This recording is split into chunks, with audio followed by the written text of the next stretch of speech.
Hi guys, it's been just over a year since I got my LG OLED EVO G3 TV, and seriously this has been one of the best OLEDs I've ever owned. But with newer models coming out this year and the upgraded LG OLED EVO G4, is the G3 still worth buying in 2024? So I'll take you through the features, test out the picture quality when watching TV shows, movies and gaming to see how well it performs, highlighting any positives and negatives to give you a better idea if it's worth getting or not. But before I begin, if you're new to the channel, hope you can support me by subscribing and hitting the bell icon to get notified of my next release. And if you have any questions, drop them in the comment section below. Let's begin by taking a look at the price of the LG G3, as the 65-inch was initially selling for just under £3,500 when it was first released back in March 2023. But since then the price has dropped to just under £2,100, which is a massive 60% drop on the original price, as LG have just released their new flagship G4 TV. Design wise, the LG G3 looks stunning with squared off corners with a chrome frame finish all the way round. There isn't any branding on the TV, and it comes with a wall mount which gives a flush fit with a literally zero gap against the wall, looking pretty slick. But I've used a different wall mount, which is possible, as on the back there's a 300 by 300 VESA mounting point. I've decided to do this as I've got a power strip behind the TV and wanted to use an LED backlight kit to provide some ambient lighting around the TV. But for this you need a small gap between the TV for the lights to reflect off, so I didn't find the mount LG provided that great for my needs, as I also wanted to be easily able to get behind the TV so I could change things around for the different reviews I do. The G3 doesn't come with a stand, so if you were planning to use it on a TV unit you'd have to buy the stand separately. You could buy LG's stand, but this sells for around £200, or alternatively you could buy a generic one from Amazon for a fraction of the cost. But the advantage of LG's stand is that it comes with some blanking plates to hide the top mounting location, and it hides the area with all the cables, giving a really clean finish at the back.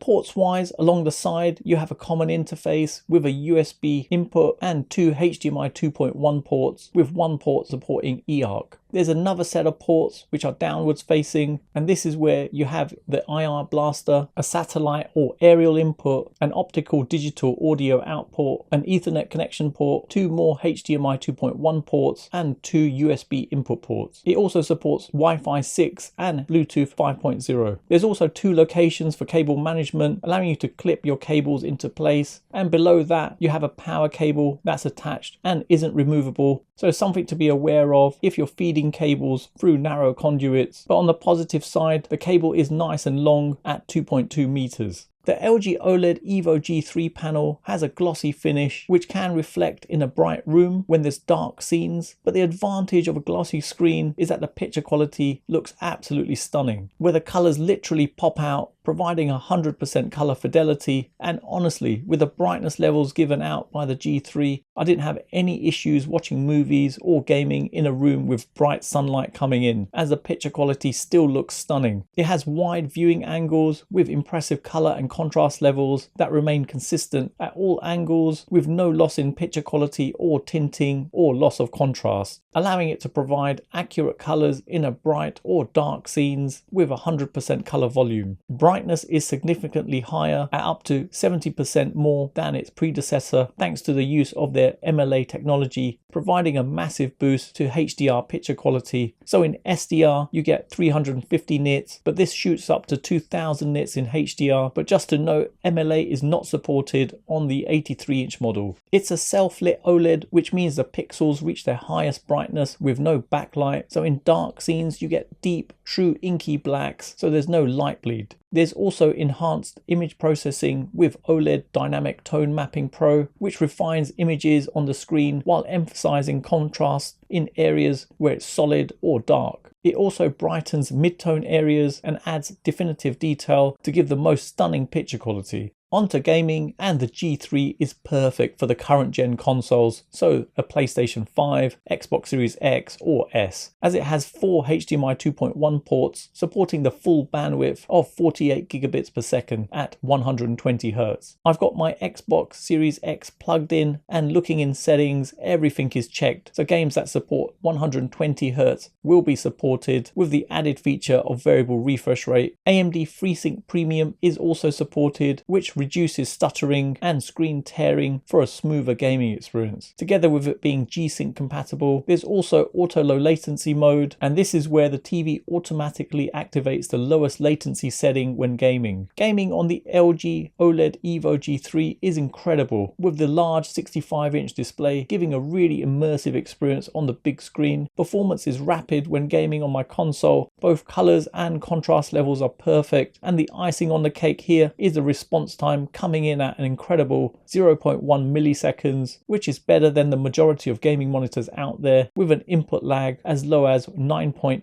milliseconds at 60 frames per second at 60 FPS in game optimizer mode, halving to around 4.7 milliseconds at 120 FPS with boost mode engaged. One thing I did find when I was gaming in a dark room with just ambient lighting with HDR on, the screen actually felt too bright, but going into the game optimizer, there's a dark room mode with 2 levels of dimming to help take the brightness down slightly, which really helps. The LG G3 has LG's Alpha 9 AI processor 4K Gen 6, and the OS is LG's WebOS. The home dashboard is well laid out and performance is very quick while navigating around, not sluggish in any way, and pretty easy to use with an intuitive feel to it, and it works with Apple AirPlay too. It even supports cloud gaming directly from the TV, so if you have a GeForce Now account, you can access and stream games without the need for a secondary device like a PC or console. You can just pair up a controller, which can be done via Bluetooth, and this worked really well. But just to note, this is dependent on a good internet connection. There's also a multi-view option allowing you to watch 2 different sources at the same time, which is even capable of displaying 2 separate HDMI feeds, but the maximum supported here is 4K at 60 Hz. It's a great option to have, but personally not something I found myself using. The remote that comes with the LG G3 has a good layout and feel to it, with a scroll wheel around the middle, and has their magic motion that brings a pointer onto the screen, allowing you to quickly maneuver around by just moving the remote around. You've also got some quick access buttons including Netflix, Disney Plus and Amazon Prime, etc. There's also a built-in microphone where you can initiate voice commands at the press of a button, but there's no backlight on the remote, which would have been useful when using it in a dark room. Burn-in wise, and this is where an image is permanently displayed onto the screen, the G3 does have OLED care options to protect against this happening, and over the last year of owning it, I've not experienced any issues. So in summary, the LG OLED EVO G3 is an absolutely fantastic TV, providing stunning picture quality, vibrant colors with inky blacks, giving an amazing viewing experience at any angle with no tinting or loss of contrast. And even gaming wise, it doesn't disappoint, giving an insane experience. It's LG's flagship TV of 2023 with a 60% drop in price, making it an absolute bargain. So if you are looking to buy it, I'd say it's definitely worth getting. So there you have it. You've come to the end of another video, and I hope it's helped anyone thinking of purchasing the LG OLED EVO G3. Details are in the description below, including purchasing links. And if you have any questions on this, then let me know in the comments below. For those of you who've got to the end of this video, please leave a comment with LG G3, as it's nice to see who's got to the end of my video, and hopefully you guys enjoyed it. You can follow me on my socials. Don't forget to hit the like button, subscribe to the channel, and turn on notifications to be notified of my next release. Thanks for viewing, and see you in the next one.